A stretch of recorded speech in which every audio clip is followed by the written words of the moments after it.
everyone's here yet, And but it's a little before 9. okay. I have 9:01. I I know can do what, that. Oh, well, we Oh, can. that clock is wrong then. you need me to fix it? I appreciate the fact that y'all defer to me. My 9 o'clock alarm went off, so I know it's. Oh, yeah. Well, there you go. Right. David come in. David's not able to be here Oh, this morning. sorry. Okay, well. All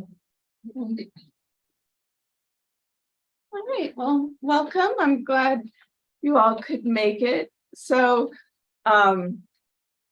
David Fletcher began this wonderful series on the marvelous Mr. Matthew, and I was able to find the font generator for that.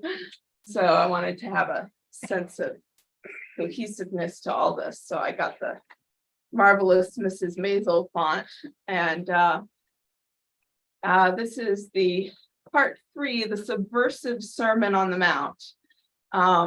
So keeping with the alliteration. Can I just say that the fabulous font was Laura's doing? Oh, And Thank you, Laura. David in his slides did not go to the links that you have gone to Yes, to you are continue continuity much. with Laura's clever slides. thank you. Yeah, And I love the subversive Sermon on the Mount. yeah, I almost said the subversive Sermon on the Summit, but yeah, just to keep the alliteration, take it a I step like that. further. I kind of like that. You never know where you slide to. Exactly. It's more or less. All right, so. The Sermon on the Mount is long, and I don't know if I'm going to get through even what I have for today, let alone the whole thing. So I am setting a timer for 10 minutes to try to keep just the Nice. introduction to that time so that we can have more time to get through the Beatitudes, which I seriously doubt we will get through all of, but. So this is the subversive Sermon on the Mount. Welcome, everyone. And we'll start with prayer, and we're going to go ahead and pray the prayer of Saint Francis because I think it embodies the essence and spirit of the sermon. So, Lord, make me an instrument of your peace. Where there is hatred, let me sow love. Where there is doubt, where there is injury, pardon. Where there is doubt, faith. Where there is despair, hope. Where there is darkness, light. Where there is sadness, joy. O divine Master, grant that I may not so much seek to be consoled as to console, to be understood as to understand, to be loved as to love. For it's in giving that we receive, and it's in pardoning that we are pardoned, and it's in dying that we are born to eternal life. Amen. Yeah. So I didn't introduce myself, but for anyone who might watch this later or might be watching this now, I'm Lindsay Paris Lopez, and I'm very happy to be here. And we all know each other, so we're going to skip intros because there's a lot. So Fair enough. the subversive Sermon on the Mount. So Amy Jill Levine has a wonderful book, Dr. Amy Jill Levine, who is, of course, a Jewish scholar of the New Testament and who now works at my former seminary, Hartford University for Religion and Peace. She's written a wonderful book that I think it's just called The Sermon on the Mount. So I think it's that simple. And she says it's not a sermon. She says better interpretations of better titles for it are a medley of Jesus's greatest hits. She calls it the signature story of Matthew. So Matthew, the structure of Matthew is prefaced in 1 through 4. And then the sermon, chapters 5 through 8, she calls that Matthew's signature story, the crux of Matthew's gospel. And it's illustrated throughout the rest of the gospel. And then the best title she has for it is A Beginner's Guide to the Kingdom of Heaven. I absolutely love that. It's all about bringing and building heaven here on earth. So Matthew is a narrator because this is the marvelous Mr. Matthew. So the Gospel of Matthew has been called the most Jewish of the Gospels. So how does Matthew's Judaism help shape the narration of the Sermon on the Mount? Amy Jill Levine helps me understand that by just helping me to see all of the allusions, not only in the Sermon on the Mount, but in the entire gospel, of course, to the Hebrew Bible.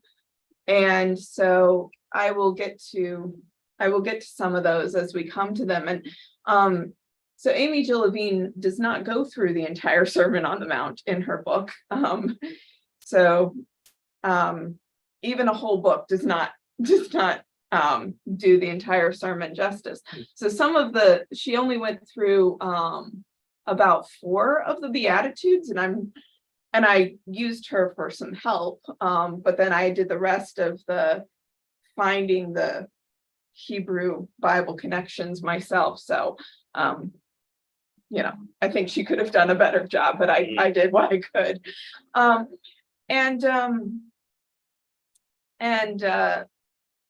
I was thinking of Matthew's Judaism and the way it shapes the narrative of the Sermon on the Mount.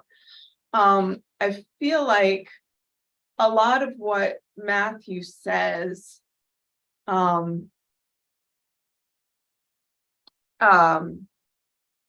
feel like the way Matthew narrates Jesus's words is in such a way as to show not only Jesus's Jewishness, not only to highlight that and make allusions to prophets who exhibited righteousness or faithfulness or mercy or a hunger and thirst for justice. He was not only using his narration to emphasize the way Jesus makes those allusions, but I feel like he was probably also verifying and validating his own Jewishness, especially if he was a former tax collector who would have been hated and despised. He's showing his own belonging to the community that he's speaking to and writing for an audience to show, I'm one of you, and I'm showing you that we should follow Jesus because he's one of us and he's continuing our traditions in this new light, in this new interpretation. So I know that we've talked about the parallels to Moses in the previous sessions, and this fact that this sermon is set on a mount is, of course, very directly a reference, a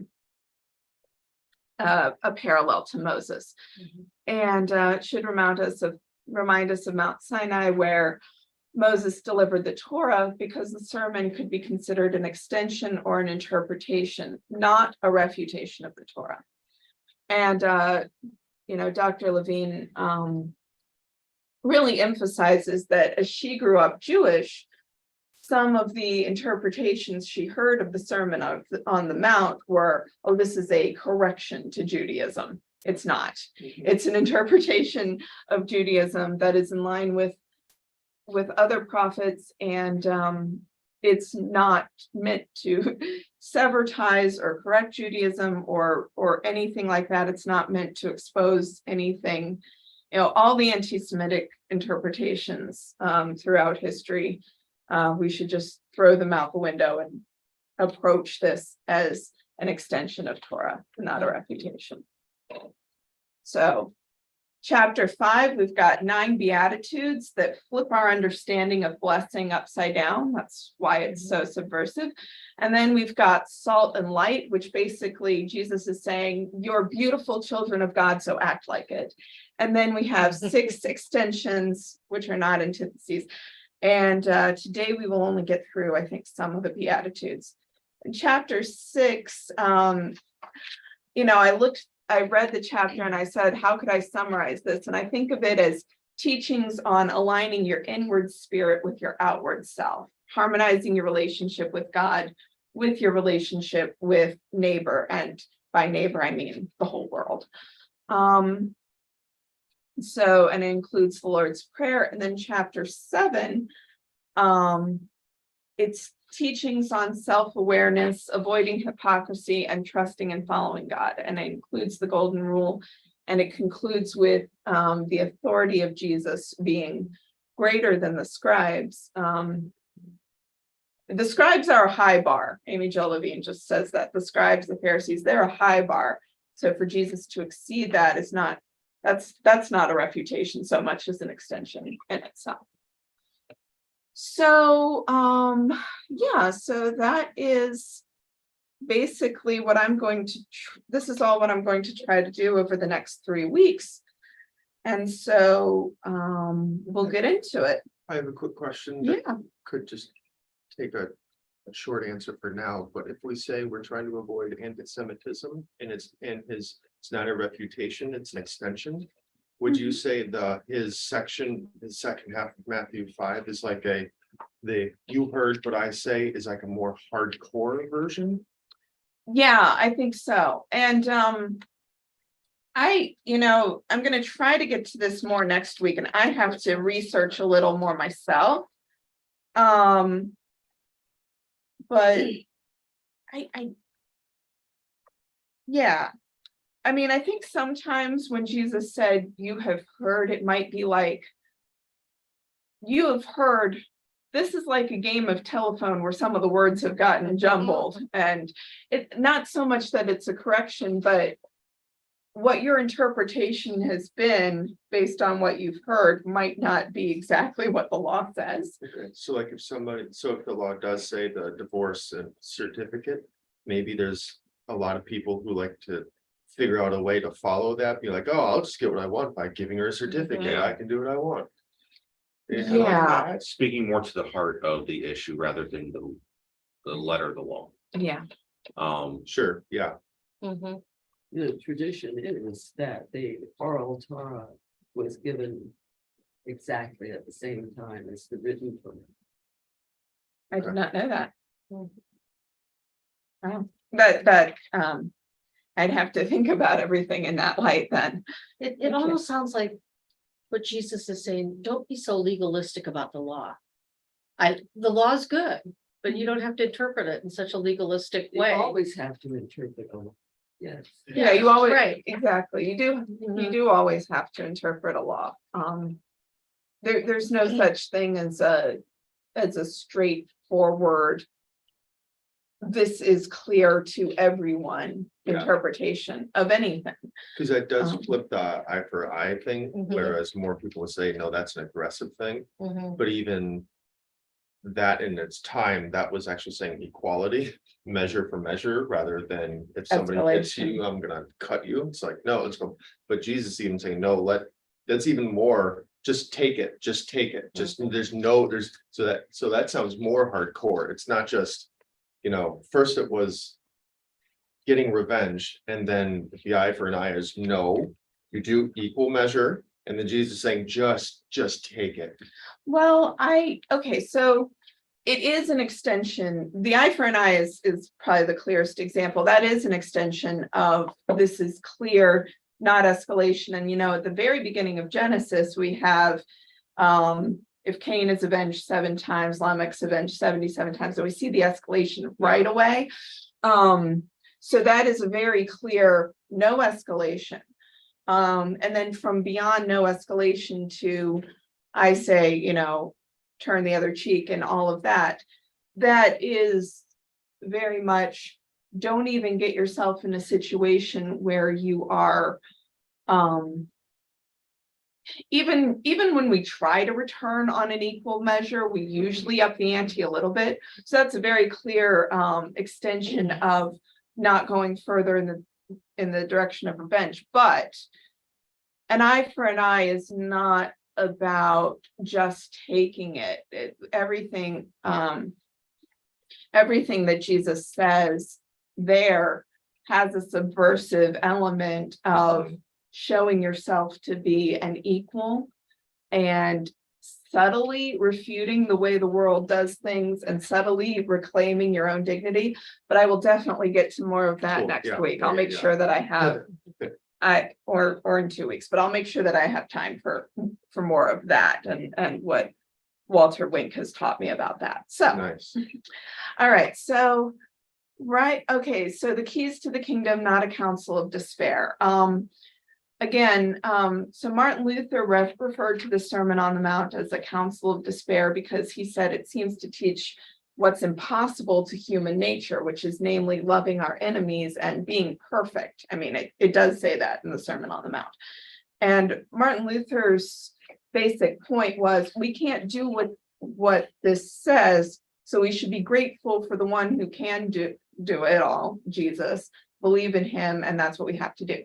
So Dr. Amy Jill Levine reminds us that this is not about, that's a certain Christian interpretation of this. But Amy Jill Levine reminds us Jesus is a Jew speaking to Jews, and he's not telling them, here are all these instructions. I know they're impossible, so just believe in me, and that's it. He's telling them very clearly, this is how you are to live, and he's not giving impossible demands. And it's about how to live right now. The Sermon on the Mount teaches us how to live into God's kingdom on earth as in heaven in order to bring heaven to earth. So the Beatitudes. And on that point, there's nothing that is impossible in Sermon on the Mount. Exactly. We can do those things. So Exactly. I think Martin Luther just didn't want to have to be able to, to love his enemies and such. Well, I think that because they're kind of aspirational, Mhm. it gives you something that you're like a goal that you're headed toward, He's basically saying, this is the bar, not this bar down here. right. This is the bar that Yeah. Don't just be satisfied with this. Yeah. Yeah. Aspire to that. And that's important because sometimes we'll be able to do it and sometimes we won't, but there's no call to give up when we can't. So Speaking from old age, just sometimes you suddenly remember something and you think, oh, I should have done this. Mhm. yeah. Yeah. Yeah. I mean, Yeah. you don't have to be as old as you are to feel that way. Yeah. So, okay, I know that my writing is pretty tiny, but blessed are the poor in spirit, for theirs is the kingdom of heaven. So that's Matthew's first beatitude. So to contrast Matthew's poor in spirit with Luke's poor. So you can compare and contrast. They're not, of course, diametrically opposed. They complement each other the way that Matthew words it and the way that Luke does. So I'm starting a little bit with Luke, because I do think blessed are the poor is important. So God becomes incarnate in solidarity with the poor. I mean, Jesus, according to the tradition, is born in a barn in the stable. I know that tradition it's been said that's what the story says, but that's not exactly the way it happened. But from what the story is telling us, Jesus was definitely born. If he wasn't poor himself, he was certainly born in solidarity with the poor, and then he becomes a refugee. And the poor own the kingdom because God comes to them and builds the kingdom around them. So it's not just a romanticization of poverty is what I'm trying to say. God being in solidarity with the poor from the beginning is a call to us to have empathy. If we're not poor, it's a call to us to have empathy and solidarity with the poor and to work to alleviate poverty. Mhm. So true riches lie not in accumulating possessions and power, but in seeing the divine in our fellow human beings. Blessing lies in relationship, in the richness of opening ourselves up to one another. And so,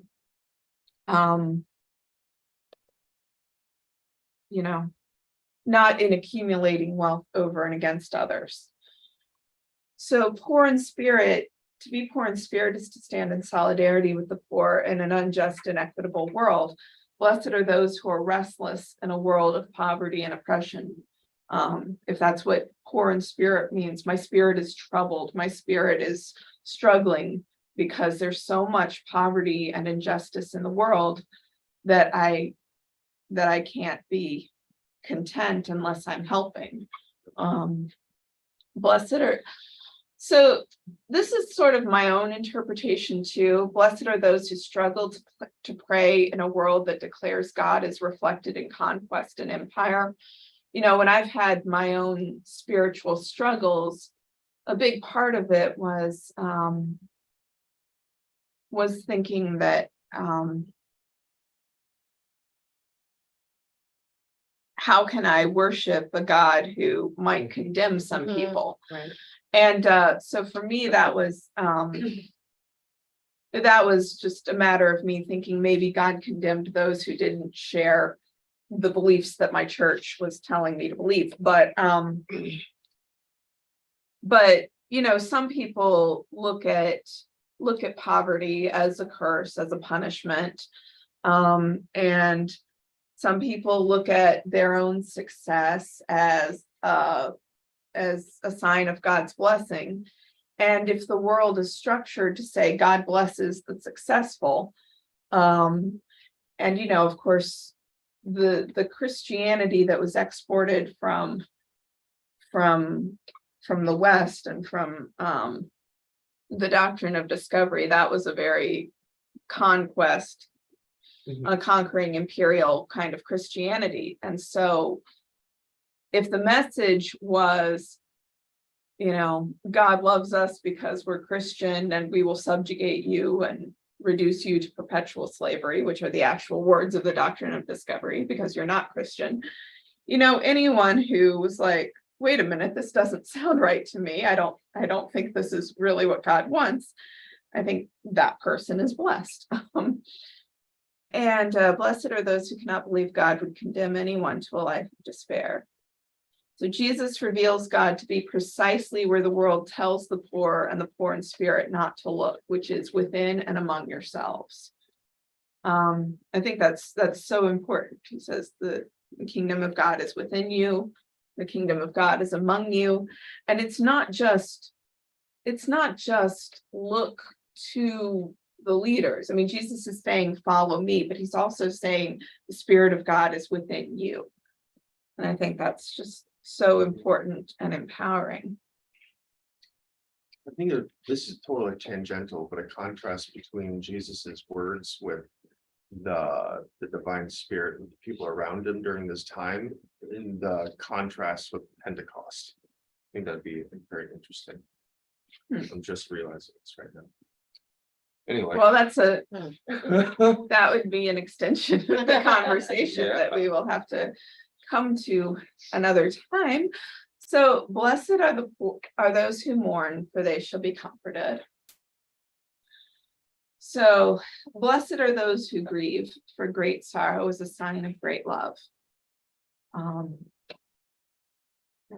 I've done a lot of grieving this year, and I am grateful to have known someone that I've loved for so long and continue to love. Very grateful for that love. So blessed are those for whom tears are contagious, standing in solidarity with and shouldering the burdens of those in despair. Blessed are those who can have empathy and act on it. So no grief is too small or great for our empathy. So, I mean, I always think of how Jesus wept in solidarity with Mary and Martha, even though he was moments away from raising Lazarus from the dead. And, you know, some people have interpreted that as, oh, well, Jesus cried because they didn't believe that he could do it. They didn't believe I think that's so silly. I think that's kind of ridiculous. Jesus cried because his friend was dead, Yeah. and there were a lot of people around him, and grief is contagious. There are a lot of people crying around him. I mean, when my child gets hurt and I'm about to alleviate the pain with ointment or something, it's not that I don't feel bad knowing that, you know, I still feel bad knowing that my child's in pain, even if I know I'm going to do what I can to make it better right away. And I've also said that I think Jesus's tears were part of the healing itself. Like, I don't think Jesus could have healed Lazarus if he couldn't have cried for him. So, living into our connection with all creation makes mourning inevitable, because there's so much suffering in the world that when we live into our connection with suffering, we will suffer and we will mourn. So Matthew has already alluded to mourning and comfort when he refers to Rachel weeping for her children, and that's in chapter 2 of Matthew, and it's referring to Jeremiah. And so it's connecting the massacre of the holy innocents to the Babylonian captivity. And so what Amy Jill Levine has reminded me is that Matthew is saying these things, connecting mourning and comfort. You know, that's an automatic signal. That's a symbol to the audience to make, to say, you know, that's to show that he's connecting it with their history, and that's, you know, that shows Jesus as, you know, connecting with the history, and it's a sign to say, hey, you know, follow this interpretation because it's not different from you. It's not, you know, this is the natural progression of your own faith. So it speaks to a deep cultural memory of sorrow, but also great hope. Sometimes mourning is all we can do, and when it's all we can do, we should still do it. It's helpful in and of itself to mourn and to mourn with others. But sometimes it's a prelude to protest. Sometimes it's declaring that the suffering of the world is not the way things should be, and we have to feel before we can act. And sometimes it's our catalyst to act. And Jesus promises comfort to those who mourn, and then he tells us how to comfort. He tells us to feed, serve, and heal each other. He tells us to give. He tells us, to use modern terms, he tells us to engage in mutual aid. He tells us to care for each other. So who or what are you mourning right now, and how are you called to comfort those who are mourning?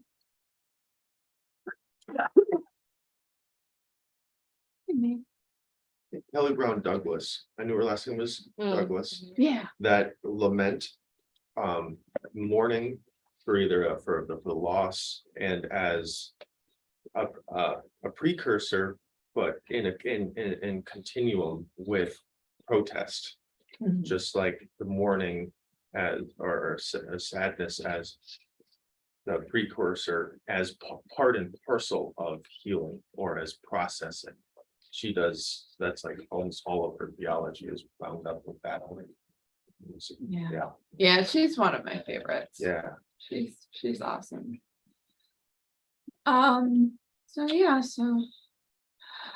So we can think about who or what we're mourning and how are we called to comfort. And if there's not time to discuss that, I will just say that whatever grief is on our hearts, we bear it together, and we know that we love each other and are loved in this space. So, blessed are the meek, for they shall inherit the earth. What does that mean? Yeah. How can the meek be blessed in a world where the rich and powerful define the conditions by which the poor and powerless must live?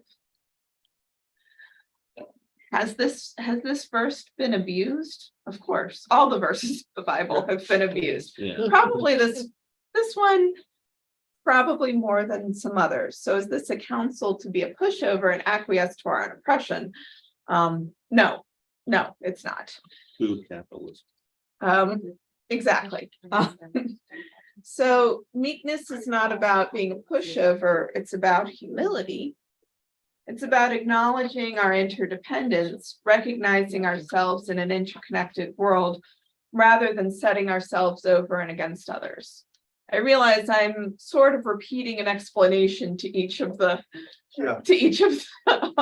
It's like he's saying the same attitudes. thing over and over.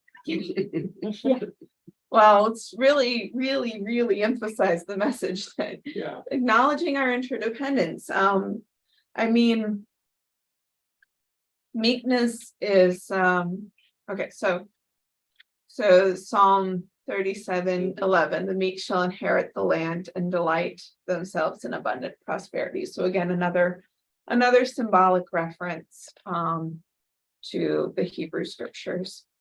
Something my dad said about the word meek that has always stayed with me when I was a kid was like, it doesn't actually mean, the second one, right? Yeah, it doesn't. Push mean over, you're pushed. it's like, like openness, like you Mhm. said, humility. Humility. It's, Mhm. yeah, Yeah. it's, how I would say it now, it's power four. Power four, I love that. Not powerless, not powerful, power four. I think Yeah. my dad said that too, but I felt like he took humility to an extreme. You are. Like, well, not even just that, but just like not being able to acknowledge doing something Goodness. well, Oh, or, right, you know, yes. like, It's not me. like, it's oh, God. me, Yeah. yeah. And Yeah. that if you Yeah. acknowledge it, that you're prideful, you know? Yeah, Mhm. Well, there is a kind of ironic way to be show offy about your Yeah. humility, you know? everybody come see how humble I am. Yeah. So like right now, the earth is being poisoned and polluted. There are profiteers stripping the earth of resources and warmongers destroying the land that they wish to control. And so it's like, you know, the opposite of meekness, the kind of self-importance that's leading to the world's destruction. God is saying that the earth is not ultimately in the hands of the forces that would destroy it. And I mean, to be honest, I hope so. That's one of those things that, you know, I really want to believe that, help my unbelief, because that can be hard to, I feel like the world is being destroyed. So there's a message of hope in this, that ultimately, if we are humble, we have the power to, that's an interesting thing. If we are humble, we have the power, but if we are humble, that we can live into our mission to take care of the earth and maybe help it back to health, at least to some degree. So meekness is not incompatible with boldness, but with arrogance. Mhm.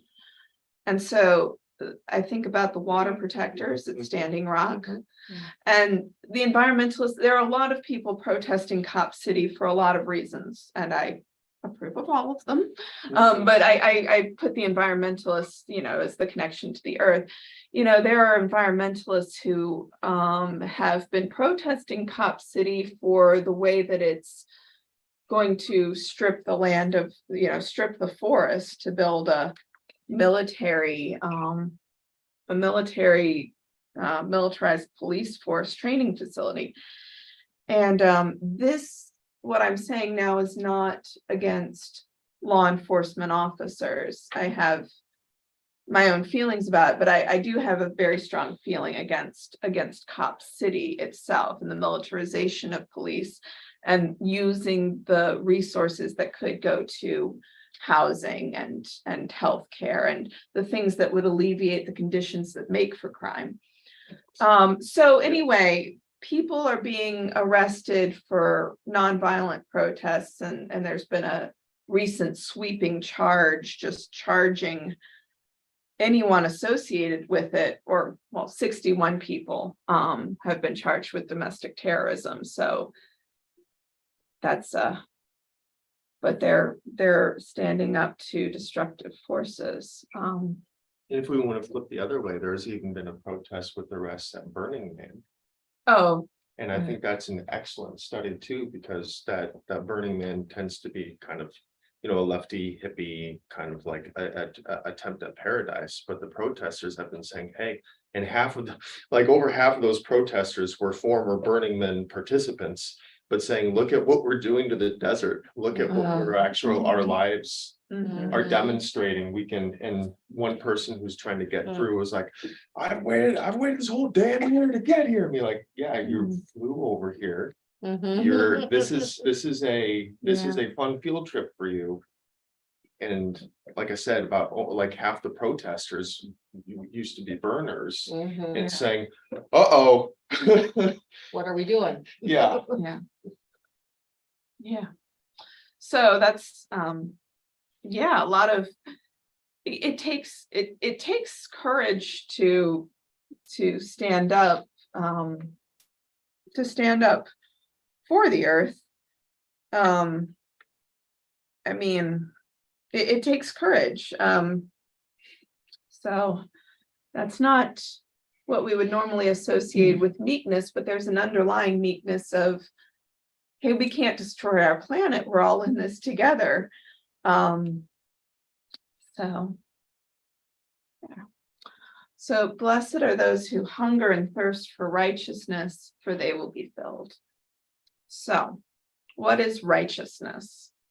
False righteousness has wrought much wrong. So self-righteousness has been devastating. It's wars, genocide, slavery, condemnation, exploitation, all waged in the name of false righteousness or self-righteousness. So it's important to get righteousness right. Righteousness is justice, and in particular, it's not retributive justice, but restorative justice. Justice means ensuring or restoring the conditions in which our interconnected world may thrive. So in this beatitude has a parallel with Luke. Luke says, blessed are those who hunger now. And again, just like with poor in spirit, the poor in spirit are intimately connected with the physically, materially poor. Hungering for righteousness is intimately connected to physical hunger because it's an earnest desire for every stomach to be filled. So to hunger and thirst for righteousness is to long for a world in which recognition of the infinite dignity of every person leads to compassion for everyone. So it's not about, so hungering and thirsting for righteousness is not hungering and thirsting for the condemnation of everyone who doesn't agree with you or believe in what you believe in. But I feel like I should say that because righteousness has that kind of connotation of I'm right and you're wrong. Righteousness has the connotation of, Well, do you think self-righteousness. that they may come from the focus on belief that will take you to heaven Yeah, and then ignoring the world. yeah, and And that's, talk about belief. yeah, exactly. But righteousness is following the law. Mhm. Yeah. And interpreting the law in such a way Right. as Like for the law to be a blessing to everyone and not a condemnation. Mhm. When you use the law for condemnation, you condemn yourself because that's, you're falling under that standard, and you're making it so that the emphasis is on punishment when you fail. And everybody does fail, but everybody also succeeds. We do both because we're human. So, God instructs us to build communities that welcome sojourners, treat foreigners as kindred, and care for the vulnerable. So that's going back to, Yeah. of course, the Hebrew scriptures. Yeah. It's just to remind us what Might be. justice is supposed to look like. Yep. So in a world of poverty, bigotry, violence, hungering and thirsting for righteousness means working for restorative justice. It's beating swords into plowshares to feed a justice and mercy starved world. So how are we called to work for justice? Something to think about. And see, we've got, oh, we might actually get through this. Nice. So, blessed are the merciful, for they will be shown mercy. And the image there is the image of the Good Samaritan, which we'll get to. That's in Luke. So Luke doesn't have a parallel beatitude, but Luke has a lot of emphasis on mercy, and we'll get to that with the Good Samaritan. So I feel like this is the most intuitive of the Beatitudes because it just seems so like such reciprocity. Mhm. Of course, if you're merciful, you'll be shown mercy. Except when you're not, except when it doesn't work, except when it fails. Yeah, So we don't always even recognize, let alone return mercy. Ego, frustration, rivalry, misunderstanding, these can distort and destroy relationships. And sometimes we give mercy or forgive only to receive scorn or injury, or probably more often when we forgive, we'll get a promise, oh, I'll never do this again, but then that promise is broken. I feel like that in person, the kind of the mimesis that happens with mirroring when a merciful Yeah. interaction works strongly. But then it's the long-term merciful, or what you would hope would happen as a result of that interaction. That's where it kind of like breaks down. It's sometimes, like, well, I thought we kind of either, we addressed or we fixed, or we had this good interaction, or we had this kind of mirroring, and then something happens later on. And it's so hard to look to see where it can feel so much like, I wish I could have a better example, but it's super personal right now and it's hard for me to talk about.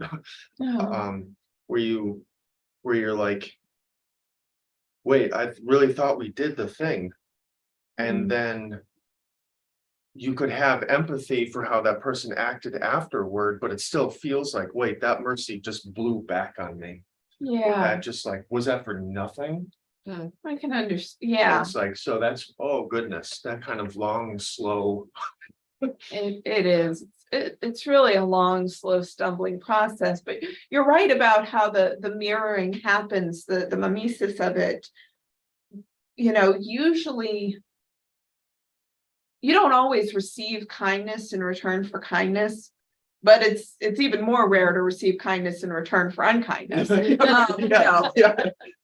When you get the ball rolling in the right direction, it's so much easier for people to calm down and come together in a spirit of love and mercy. And then it can be hard when you think you're on the same page because you've had that merciful relationship and you realize that you're probably not, just because you might overemphasize in your mind how much you're in agreement, because you don't really know what the other person is thinking. And it might not even be animosity, just you're on different pages. Yeah, circumstances, Yeah. yeah. But in conflict, mercy is always a risk, especially when trust is lacking. That's just the truth. It's risky when you're vulnerable. It's risky to extend mercy. I mean, that's kind of like if you're the first to put down your weapon, even if it's not a sword, even if it's just your words, that's a risk. That's part of why restorative practices need an establishment of a restorative environment in which people understand each other and that they will not weak to punish or weak to respond. Exactly. Yeah. Exactly. I think that goes to what I'm saying in the next thing, that living day to day in mercy creates an infrastructure of mercy. You need the infrastructure of mercy. You need to and the only way to build one is with merciful actions, really. You need an infrastructure of mercy that calms and heals and restores. Giving and receiving small graces builds and reinforces an infrastructure of second chances, generosity, and compassion that can bolster us in times of crisis. And then there's also something to be said for really studying this, really knowing how the mind works, really like doing some actual work of organizing beyond just being a good person and being nice to each other. If Western science and culture is finally realizing indigenous wisdom for the environment and for our daily lives, I feel there is a parallel between concepts of resilience, or as a like a deep sense of self in individuals, or like in raising children. There is this mercy, this what we just talked about, that's resilience building in itself. That is a deep sense of connection of self. It's like I'm getting my mind blown right now, because I'm just realizing that Yeah. like this right here, this is resilience. This is the Jewish wisdom that we would be like, oh, maybe we should have been listening for a while. Yeah, it is. It is resilience. It's a kind of security within yourself. In like what you said there, right? Yeah. Builds and reinforces an infrastructure of second chances. Yeah. No, Yeah. yeah, I mean, a lot of fear and insecurity is at the root of conflict. So, yeah. I mean, knowing that we are loved, rooting ourselves in that is really, really crucial, I think, for really extending that love, and mercy is an expression of it to others. So only by loving, helping, and forgiving each other can we create a world in which others are there to love, help, and forgive us. I mean, no, I don't necessarily say we don't, like, if we help, love, and forgive each other, then others are still there to do that for us. That doesn't mean they will, Right. but we don't even stand a chance if we get someone out of our, and I'm okay, in cases of abuse, it may be just best to walk away. So I'm Yes. not saying that, right. but if we live mercilessly so that we expel other people from our lives, and I mean, in the greater scheme of things, we could take that all the way to expelling them from the community, or prison, death penalty, all of that. If we do that, then there's no one there for us when we might need them. And there's not a sense of, there won't be a sense of mercy for us when we inevitably mess up, or even deliberately mess up, because it's human, it's what we do, and we need to create a world where we can be loving and forgiving, and then the mistakes and the ways we hurt each other hopefully will lessen over time, even if we can't get rid of them all, because we've built an infrastructure of mercy. So mercy, when it catches, it's contagious and transformative. It doesn't always catch, but when it does, it spreads. So Luke doesn't have a parallel beatitude, but he has the parable of the prodigal son, which is also a story of mercy. But I wanted to talk about the Good Samaritan, because it's learning to trust your enemies so that they cease to be enemies. I mean, the Samaritan is considered the enemy. I mean, it's a sibling rivalry, but it's still a rivalry. And the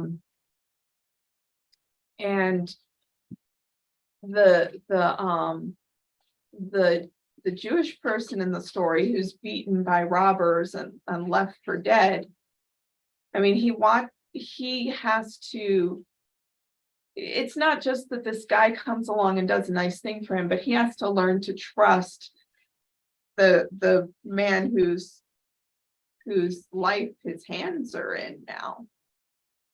He has to learn to trust, and it's really a story of breaking down enmity. A story of letting enmity dissolve and just being human to each other. And Luke also identifies mercy with perfection. So when Matthew says, be perfect as your heavenly Father is perfect, the parallel to that in Luke is be merciful as your heavenly Father is merciful. So what defines our perfection? What standard are we using for perfection? It's how much can we love despite the fact that humanity isn't loving us perfectly. Yeah, or Yahweh saying, I desire mercy, not sacrifice. Yeah. That's in Hosea, and Jesus says that twice, at least twice. Big one. So when have you received an unexpected mercy? Thing to think about. Blessed are the pure in heart, for they shall see God.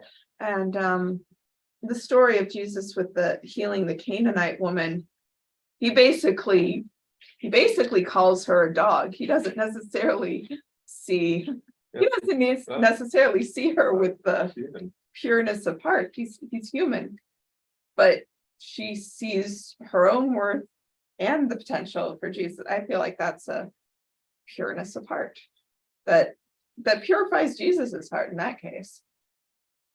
So purity, like righteousness, is frequently misunderstood. And just quickly, so too often churches overemphasize sexual purity and use it to invoke misogyny, queerphobia, and shame. And I feel like, well, these interpretations of purity are impure and toxic. So what does purity mean? I mean, sexual purity is a part of it, but it means integrity. It means integrity in all our relationships. So that's what purity is in all realms: intimate, platonic, familial, communal. So demonization and dehumanization diminishes our integrity and clouds our vision. So when we demonize others, we're not living into our own full humanity when we don't see others in their full humanity. So our integrity is diminished, our vision is clouded, and we can't see God when our vision is clouded. So the pure in heart see God in every human being and God's handiwork in all of creation. So that's what it means to see God. You're willing to recognize God or love in everything. So for me, to be pure in heart is to set universal, unconditional love as the guiding principle of life. That's the kind of purity that greed, selfishness, and lust and power hunger can't corrupt. So when we have unconditional love as our guiding principle, and we're looking at a situation of, in all situations, we're trying to see, how is this helping? Who is being hurt? What am I doing that's helpful? What am I doing that might be hurtful? Holding ourselves to that standard is about, I think that's the best way to be pure in heart. It's kind of the way to see that our own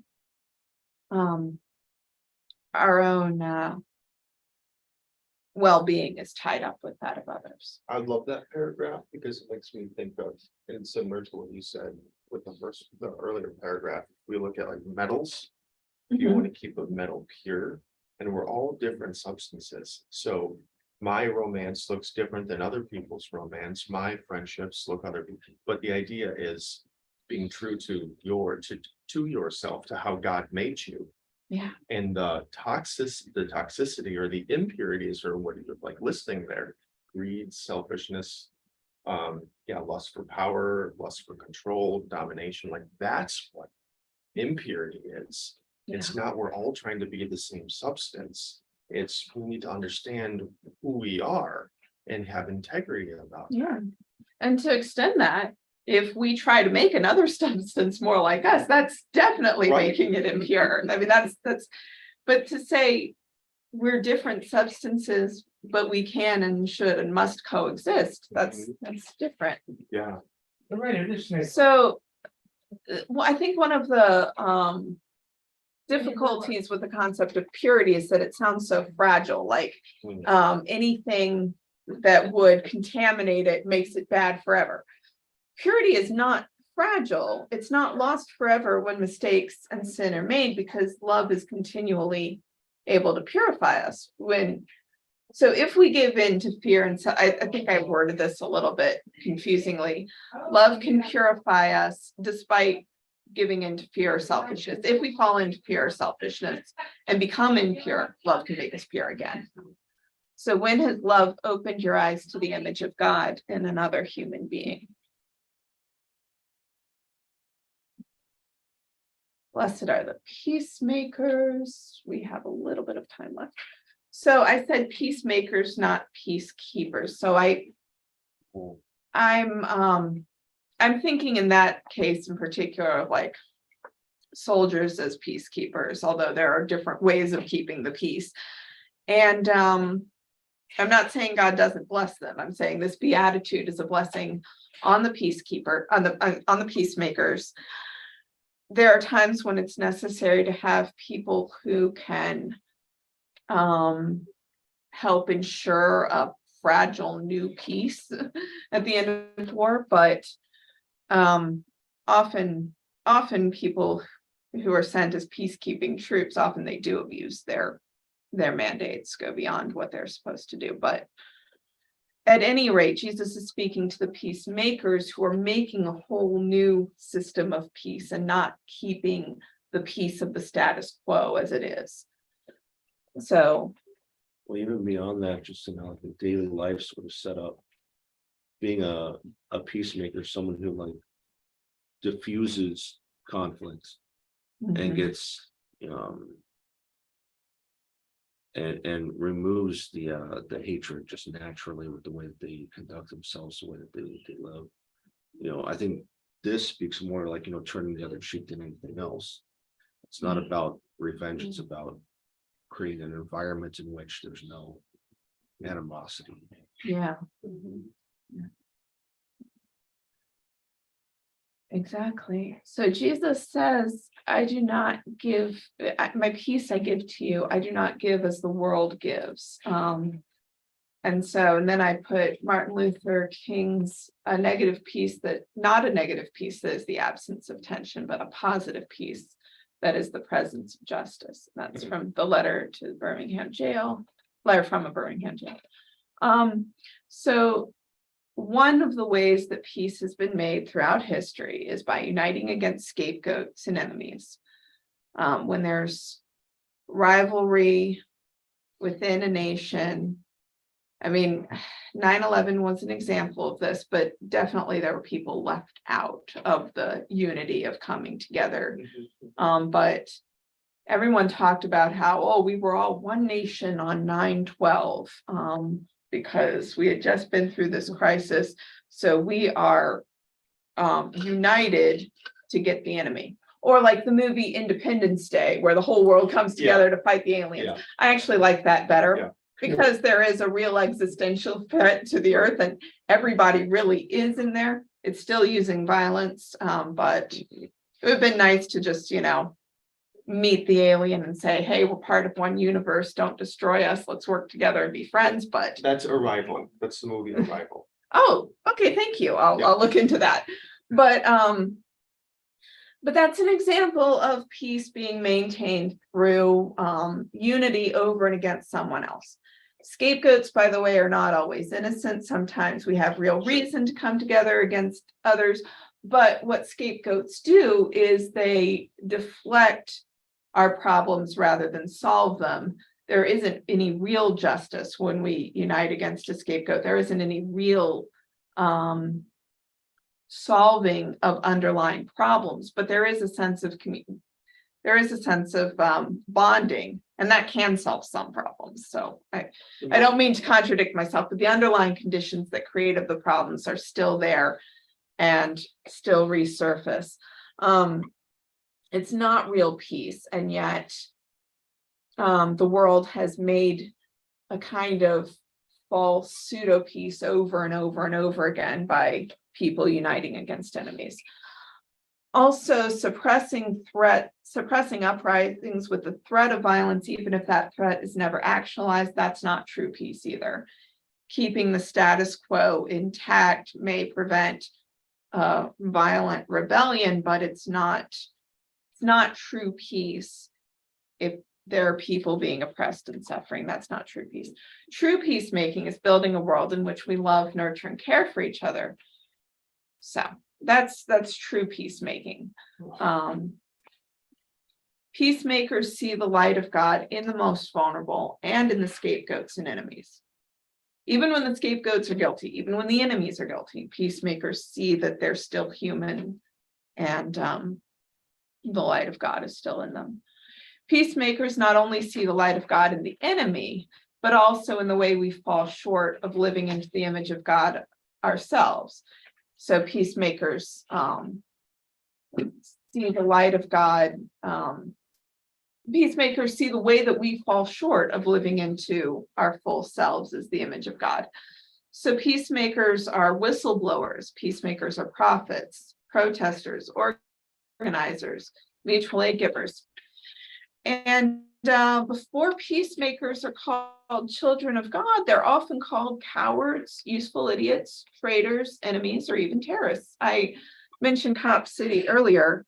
There have been charges of domestic terrorism for people who, against people who have not done anything violent, but the big indictment lists things like, I mean, it literally lists things like sleeping in the forest, engaging in mutual aid, the desire to call the people who are standing in the way of what the establishment wants, the desire to call them terrorists when they're trying to make something a deeper, when they're going for something that's the opposite of terrorism. And nobody has said the bomb threats in Illinois or other places are domestic terrorism, and that's what it is. Well, I mean, Right? that's It's like, come on, Yeah. what's going on? You call the well, no, they're, we know who they are because we can see them, and they're organizing and they're trying to stop this big movement over and they're here. a threat to what it's we like, want to do. oh, but the people who are actually threatening like Invoking actual terror. violence, Mm. like I've read lots of recent news about what's been, and I'm like, how is nobody? It's like, whoa. Yeah, I mean, if you're a threat to the powers that be, and Jesus wasn't going to actually physically hurt them, and Jesus was going to bless them and make their lives a lot better. But if you're a threat to what they want to do, if you're a threat to their power, if you're a threat to their hegemony, you are. I mean, you're a peacemaker, but they're not going to call you a peacemaker, and they're not going to call you a child of God, not yet. So peacemakers will be called, and this is written in the future tense, peacemakers will be called children of God when we realize that they have helped us recognize that we're all siblings, members of the human family, coming from and made in the image of love. They're children of God because we're all children of God, but they help us realize it. So I've got, so the next thing, okay, these are people that I consider peacemakers who are not always called peacemakers. So there's Father Daniel Berrigan, who was arrested many, many, many times throughout his life. All of these people were arrested. All of these people were in jail. Father Daniel Berrigan, his most famous action, I think, was burning draft files in a parking lot. And there's a beautiful song by Dar Williams about that. There's Martin Luther King Jr., of course. I mean, mhm. okay, we all know Martin Luther King Jr. Chelsea Manning might be more controversial, but she was arrested and tortured in solitary confinement. And she was the one who exposed the collateral murder video, among other things. So these are some people who I consider peacemakers who were not called peacemakers from the beginning. I think Chelsea Manning still has, there's still controversy surrounding her. And bless you. I think Father Berrigan is recognized as a peacemaker, even though some people would still disagree with the things he did. Martin Luther King Jr. obviously is recognized as a peacemaker, but he was not recognized as a peacemaker all the time. And Chelsea Manning, Well, I think not it- everyone recognizes her as a Well, I peacemaker. think anybody who is in this position, not everybody's gonna recognize them as a peacemaker, Yeah, you know. yeah, And it's still okay to to ask the question, to have a critical or reviewing eye, either on their main action Uh-huh. or on Yeah. things. that's You true. can, you can do Yeah. both. You can do both. You can do both. I mean, these are all human beings. These Right. are all fallible, flawed human beings. Yeah. Some of the peacemakers that I personally look up to them. All right, so. I know we're past time. Laura, you can go Laura. whenever you need to. These are the last of the Beatitudes. I can stay for another 3 minutes, so All go. right. We're good. So the way peacemakers and really anyone who's standing, who's confronting the powers that be and trying to change the way we even understand power in the first place. Power poor instead of power over, as you said. Yeah. Anyone trying to change the understanding of power, which is what the entire Beatitudes do, are going to be persecuted. I've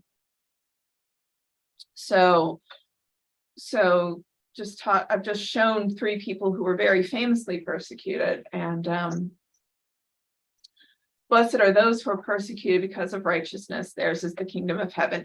And then the only difference in the next Beatitude, it could just be an extension, but it does say the word you. Mhm. Jesus personalizes it, so that's important. Jesus is kind of setting the expectation that we will do these things. So these are words of comfort and hope when we're struggling and suffering. They're not meant to glorify suffering. They're an assurance that suffering does not have the last word. And so it says, rejoice and be glad, your reward is great in heaven. That's not a reward for after you die. Although, It's in making. yeah, it's in making heaven on earth. You might die in the making of it, and hopefully it will still be there because it won't end at death. But it's not out there after you die. It's we're building and living into now. So I want to thank you. So Laura, thank you for helping me host this, and thank you. Thank you